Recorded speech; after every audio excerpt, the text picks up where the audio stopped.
Welcome to the Radical Lifestyle Podcast, brought to you by Generation to Generation, where you will be inspired by the past, equipped for the present, and prepared for the future as we engage in conversations with people from around the world. Hello everyone, this is Andrew and Daphne from Generation to Generation, and today we want to talk about parenting, more specifically parenting for the future, for the years and the days which are ahead of us. And so I guess, is this even something we really need to focus on? Or is this a bit, sort of overdone, this whole having to prepare and be ready for the years which are ahead of us? What's your take?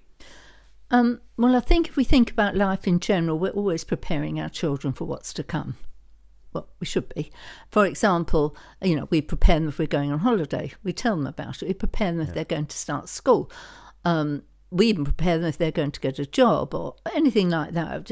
As good parenting is preparing your children for what's coming. So if we just take it on that kind of normal level, preparing for what's coming should be normal in parenting, in my opinion. And then when you start getting into thinking about the years and days ahead, or even what's going on in the world now, I think people think, well, should we protect them from it? Therefore, we shouldn't expose them to it. Yeah.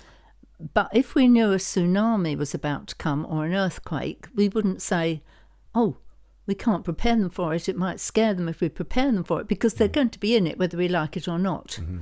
So surely the best thing is to prepare them for what's coming. And I think when people think about the future, and particularly think about eschatology and the years that most people think are ahead of us, we always think of it in a very negative light. Oh, this is going to happen, that's going to happen, the other's going to happen. But there isn't just negative, there's positive too. Mm-hmm. So I think when we're preparing them for the days ahead, we've got to have a good balance in it, and we've got to have a view of where we're heading to. So let's think of another example. Let's take if an earthquake was going to happen. We may say to them, look, we're going to have to pack up this, we're going to have to prepare this, we're going to have to go to this place. Why? So that we will be safe, and when the earthquake's over, we will be able to continue to live unharmed. So you give them a view of the end of it. And they're even a bit more prepared emotionally, mentally for what's about to come. Whereas if you don't tell them, even just on that level, not just physically, but emotionally and mentally, it would be a massive blow if suddenly just out of nowhere there's this massive traumatic event that happens that they hadn't even had the opportunity to start to prepare. Yeah. So I think if we normalise this, it would be normal to prepare our children for what we know is coming. I think it would be more exceptional to not prepare them for what's coming. But somehow when we think of these things to do with eschatology, the end times, we think differently from normal life. We start thinking a completely different way. So I would say I think it is almost negligent not to prepare them for what's coming. Yeah, I mean, if you even taking this to a day-to-day perspective, often, especially within Christian circles, we kind of say, we're not going to talk to our kids about certain subjects because, it may cause damage or, it may harm them. And so we don't address certain topics with our kids, with young people in our lives. Yet the world is more than happy to thrust way more dangerous subjects, or even those subjects to even more dangerous degrees, onto our children. And so by us not talking to them about it and preparing them, we're causing more damage because other people are, to greater lengths and degrees, addressing certain difficult subjects with them. And then we're having to play catch up. True, very true. But let me tell you what I think the danger is, and I think what our children are harmed by. They're harmed by our attitudes and our perspectives. So I often say to parents, it's not the problem that is a problem to the children, it's how you handle the problem is a problem to the children. Yeah. So if they see you handling it well, if they see you handling it positively, if they see you handling things with balance, they will learn, because they will say, well, I'm going to meet problems. This is how I handle it. It'd be like putting it in a situation for us. It'd be like us flying somewhere and the plane hits some turbulence. and the pilot freaks out. Oh, ladies and gentlemen, we've hit turbulence. The whole plane would freak out in that situation. But the pilot's always, ladies and gentlemen, we've just hit some turbulence. Don't worry about it. And there's a more of a calming, soothing. And so the way the pilot handles the situation will determine how we then handle that situation. That is a brilliant, absolutely brilliant example. So yes, so when in thinking about preparing our children for the years ahead, it starts with us. Are we prepared for the years ahead? Do we have God's perspective on it? Do we have a healthy perspective on it? Or are we going to be freaking out like you just said? And of course our children are going to be freaked out. They'll pick up on that. Yeah. So I would say in preparing our children for the days ahead, it starts with us. Yeah. It must start with us. So then if we look at... And a lot of that then should cause us to reflect on what is our perspective about the future. How do we see that? In what light do we see it? Do we major on the traumatic events, or do we major on the amazing, glorious events which will also be happening at the same time? Often when we talk to people, we always hear them majoring on the disaster and the darkness, but we don't actually hear a lot of people talking about the light and the glorious things that will be happening at the same time. Yeah. So I think if we pull it back and we think about, okay, how do we prepare our children for the future by keeping an eye on what's happening today? So, for example, your two sisters who are older than you, I can remember very clearly... Yeah, for people listening that don't realise this, I actually have 3 sisters, not just one. Yeah. I know there will be people listening who've maybe known us for years from ministry and travelling that didn't realise that I have 2 sisters back in the UK that don't travel with us. Yeah. So they're older than you. And I remember when they were children and the Jewish people started to return to Israel, and they were coming from Sweden, from the lands of the north. And I remember sitting them down, or it was at a breakfast time, and I said, look at the newspaper. This is what's happening. This is prophecy fulfilled. You are living in prophecy fulfilled. I don't want you to forget this. You're seeing it happen. And I think preparing them for the future starts with today. Mm-hmm. And pointing out to our children what is happening. For example, let's have a look at how many people groups have yet to be reached with the gospel. Let's have a look at the potential you have in your generation to finish the Great Commission. And what does the Bible say about if you finish, so every people group hears, Jesus will return. And so it's looking at the day-to-day events. It's look at the land of Israel. Let's have a look at what it looked like in 1948. Let's pull up some pictures. Do you see? It was desolate. Look at some pictures of it today. God is bringing his people back. He promised he would.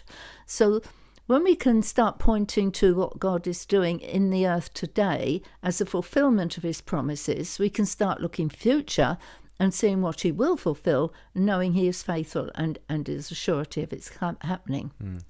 So even beyond that, I would say, I think there are very few families, parents, children, who actually focus as a lifestyle on the return of Jesus. Very few. It's like a topic that may crop up from time to time, but I'm not sure that parents and families are actually living expecting his return, knowing he's coming back. I mean, have you as parents, have we got out a picture of the Mount of Olives in Jerusalem and said to them, look, that mountain exists, it's actually there.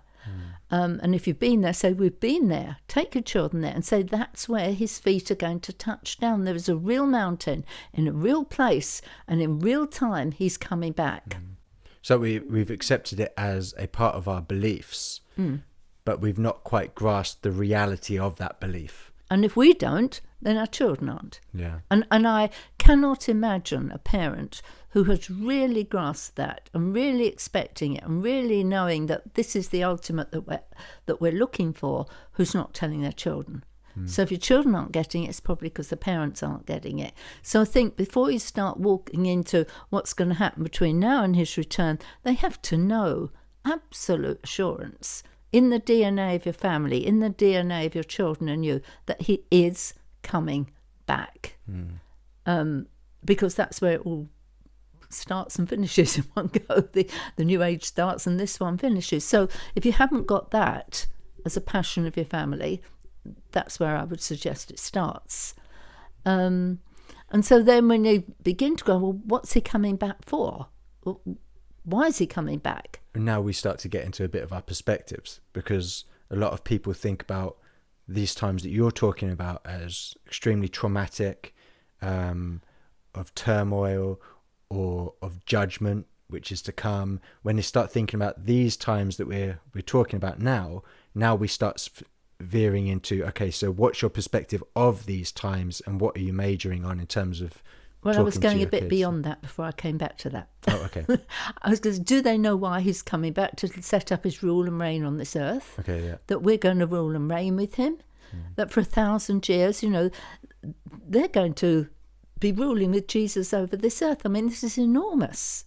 I mean, every child wants to be a king or a queen or something like that. Well, you're going to have the opportunity and to do it with Jesus. And he's going to come riding on a white horse, and there's going to be chaos in the earth. But he's coming to put it right. So whatever happens, he is coming to put it right. And then you can take it beyond that as well to say, well, what's happening after 1,000 years? What's going to happen then? Well, it's going to be a new Jerusalem coming down from heaven, a new one. Let's have a look at the Jerusalem, the pictures of it. A new one's coming down. Let's go back and have a look at what happened in the Garden of Eden when the Father walked with them. Hey, the day is coming when the Father is going to walk with us just like he walked with Adam and Eve. And talked about, when you were upset about this and upset about that, the Bible tells us the Father's going to wipe all those tears away from our eyes. And so I would take them beyond today, because when you get excited about the future, when you bring it back to the problems that are going to be, where it's ending. Yeah. So you've really focused on the positives. What are we looking forward to in the future? Right. Now, that doesn't mean that we don't address the difficult things, but right now people are so focused on the difficulties, they're losing sight of the other things that you've just talked about. We don't really hear people communicating about those things, especially when it comes to even talking about this at all with their kids. Yeah. And so we need to start bringing that balance back into how we're communicating about the future with the next generation and with our children. Yeah, so I think I would start with the end and come backwards. So you come to the return of Jesus, why he's coming, what's going to happen next. I mean, there's a tremendous story to tell our children, because this is their future, this is their eternity. So let's get them there and then bring it back. Because when we're going through troubling times, if we know that there is an outcome that is good, you kind of walk through the troubling times better than if there isn't a good outcome. Yeah, why are you enduring through these things? Why are we having to persevere? Yeah. So then if we come backwards and say, who isn't pleased that he's coming back? Who is it that wouldn't be pleased? We're excited. Who wouldn't be? Of course, Satan isn't going to be. Why is he not going to be? Because he's going to be bound up and thrown in a pit. So he's not. So there is going to be trouble on the earth because Satan is going to have another go at being king. And there's going to be a battle. Is it going to be Jesus sitting on the throne in Jerusalem and us serving him, or is it going to be Satan? Who's going to win? And all these things I'm saying, like you sit down and give your kids a teaching. It's not like that. It has to be a drip, drip, drip of life that is in the DNA of your family. And so they begin to see it as a part of who they are. So I don't know whether you have memories growing up of me sitting down and giving you a full-scale lecture about the end times, but it's more in the DNA of our family, wouldn't you say? Yeah. No, I don't remember a sit-down lecture, just a lifestyle. It's a lifestyle. And so, again, it can be a lifestyle. So there is going to be a great outpouring of the Holy Spirit, and that's going to be on our children and on us. So let's expect it. Now, there are going to be troubling times. My advice, for what it's worth, is let's prepare our children to go through the hardest times this world has gone through, and if we're wrong, they'll be winners. But let's prepare them just to escape it all, because if we're wrong, they're going to be in trouble. Wouldn't you agree? Yeah. Yeah. Yeah. I think there's enough lessons learned, and we can see in our daily lives that when we don't prepare them in our homes, the world will prepare them. Yeah. And to a far greater degree than we have. And then we're playing catch up, and we're having to do damage control. And often it doesn't actually end up then going our way. You see too many people lost to the world's systems, the world's ideologies. And, you know, if you're thinking, well, I don't want to sort of indoctrinate my kids or whatever. Someone is indoctrinating and communicating a message, and it's your responsibility to make sure they are going on the straight and narrow. So we want to prepare them for the hard times rather than prepare them to not go through the hard times, thinking about pre-trib, post-trib stuff. Right. Yeah, which is what I'm saying. It's way better to prepare than not to prepare. Yeah. And ultimately, for people listening that are pre-tribbers, I mean, there's probably not a subject that we talk about more that we would rather be wrong about. If we're wrong, fantastic. We're out of here. Wonderful. But like we say, if we don't prepare and we're right, there's a big problem. Yeah. So what are the sort of things, I mean, are we talking to our children about Israel as a lifestyle? Do they understand the importance of Israel? A very positive thing, what God's done for Israel, bringing the nation back. You can trace it through Scripture. So do they really, really know the importance of Israel? Do they know that Israel is the apple of his eye? And I'll give you an example of something I did, again with it was with you and Daniela, actually. There was a time quite a few years ago when the Scuds fell on Tel Aviv. And at breakfast time, and I said to you both, you know, the Scuds fell on Tel Aviv, and I want you to write a letter to the people because some of them got hurt. Now, we didn't know any Jewish people at the time or anything. And so I looked up a phone number of a synagogue near London, and I got their address. And I sent the letters that you and Daniela wrote to them. So you wrote them, and we sent them. And actually, the rabbi was so touched by it, he actually printed them in the magazine. Now, that was a spin-off, but the fact was you were connecting, you were expressing love to the nation in a very childlike way as a lifestyle of response to the Jewish people. And even as children, we can say to them, you have a mandate to stand by Israel. This is something you have to do. So I can remember saying to you, you know, there are many things you don't have to die for. Don't bother dying for a ton of things. You don't have to die for me, that's okay. There's two things you always die for. You always die for Jesus, and you always die for Israel. And again, as a young boy, I used to instill that in you, thinking that one day you may have to make the choice of standing by Israel and giving your life, rather than going to fight against the armies that come down against Israel. So it's these on the way things that you can say that begin to instill in them. So Israel is huge. If the children don't understand that, they're going to run into problems. What about parents listening going, well, boy, I don't know about telling my kids that they should be ready to die for something? Well, you tell me what it was like when I said it to you. Well, yeah, but it's quite normal for me. Well, there you go. So it's the mindset that we were raised with and you've always had.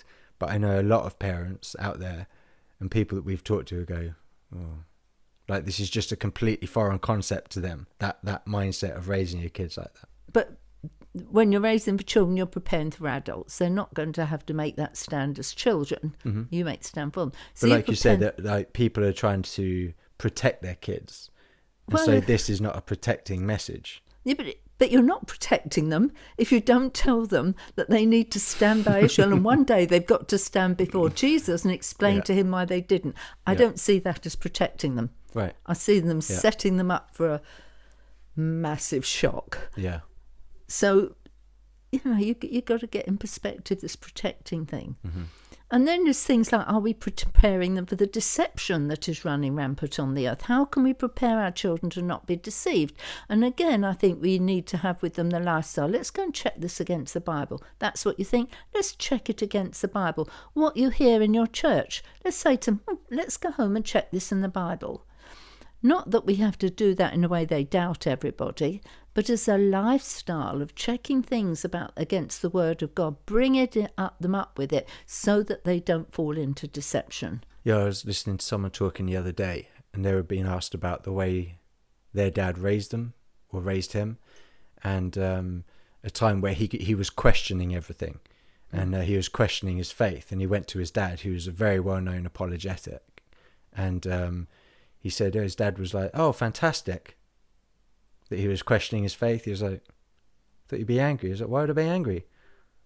That what? Because I'm questioning faith. He goes, "No, you need to wrestle with this and make sure that what you believe is true." And so, like you said, we need to help our kids wrestle with these things and question things and make sure that ultimately they believe it because they know it's true for themselves. Yeah, I remember I was in the car and a young girl said to me, "Daphne, you can make the book of Revelation easy to understand, can't you?" So I said, "Yes." She said, "Can you show me now?" I said, "Sure." So while we were driving, I did an overview of the book of Revelation. When she got out the car, I said to her, "Do you believe me?" She said, "Oh, yes." I said, "Wrong answer. Go and check it." So to bring our children up, we are preparing them prophetically for the mass deception that is already on the earth and is going to get worse. And we can see what's happening with the young generation now. Yeah. So it's not the church's responsibility to do this, it's us. And they will learn as a lifestyle in the home. How are we going to do this? So what about the issue of persecution? Well, I think there's two perspectives. There's the Eastern perspective and the Western perspective. Because people in the East, and not all of them, of course, are in persecution now.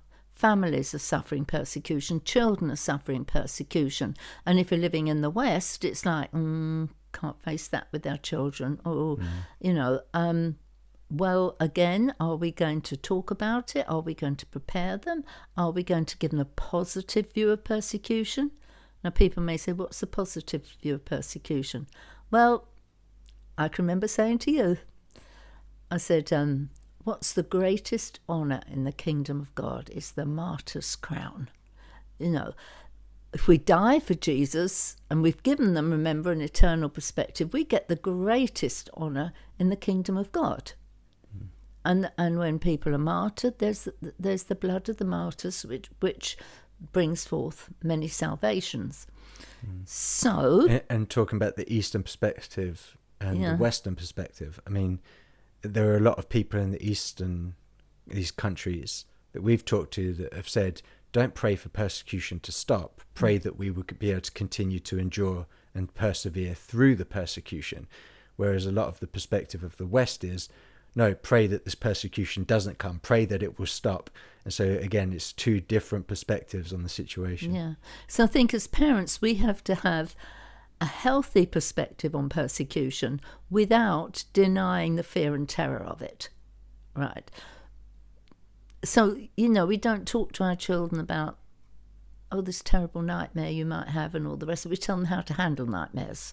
And they don't have to face we don't have to give them an unrealistic picture, but we don't have to give them the horror. We have to give them what the fruit of it is. And also, can you remember what I did with you in order to prepare you for persecution? Yeah, I read Fox's Book of Martyrs at night for my bedtime reading. And there was a book as well which is similar to that, but it was about young people that had given their lives for the gospel. Right. And what impact did that have on you? Well, it inspired me. Inspired you, right. So I think the fear of parents is put on the children, whereas often they're inspired by what we're afraid of. And we have, in the West, we have very low expectations for the next generation, especially within the church. In the world, they have great expectations. In the church, often it's very small expectations on them. But in the East, we see a lot of young people who give their lives for the gospel. There's that expectation, a great expectation on the young people out there.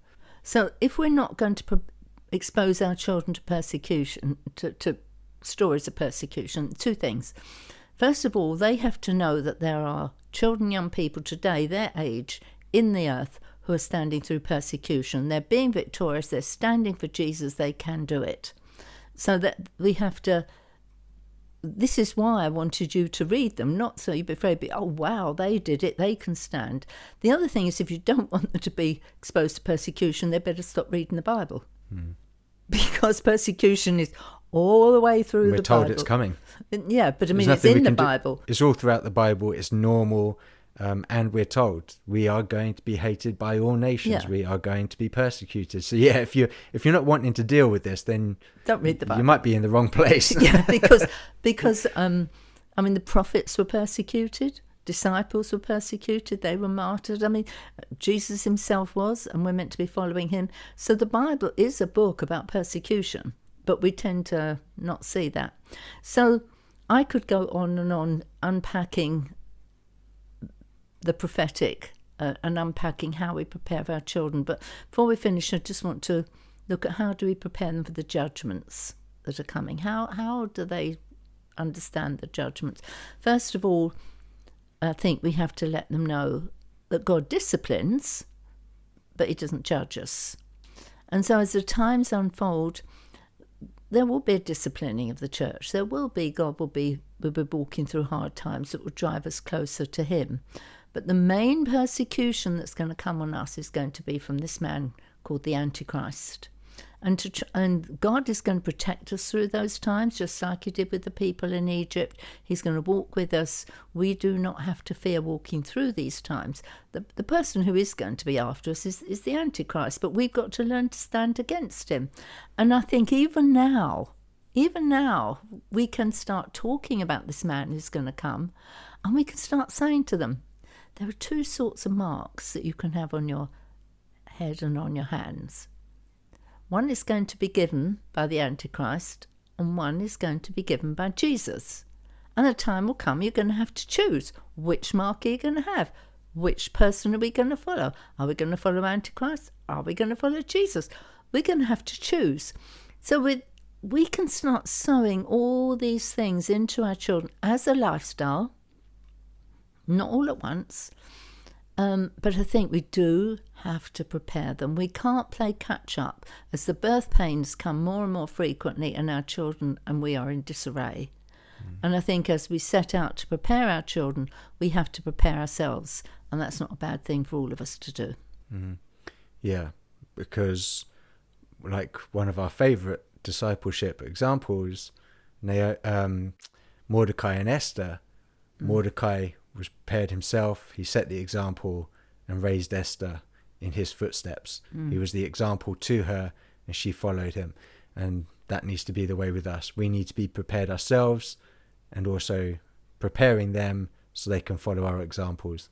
Yeah, so I just finished by saying to every parent listening, I hope at the end of this, even if you think, wow, this is beyond me, there's not this I want to say, not that I want to say, I would just say, can you afford not to start preparing them? And remember, start at the end of the story, or start at the end of the new beginning that's coming, and get them excited, look forward to it, and work your way backwards. But I would challenge you, can you really afford not to do this? What are the consequences of not starting to prepare? Besides which, if he's coming back again, how awful for Jesus if our children aren't expecting him. Well, you never told them I was coming. Goodness, if a relative's coming, our children know you're preparing the house, and we're not telling them that the wedding banquet is being prepared for us, that he's getting a home. We're not telling them.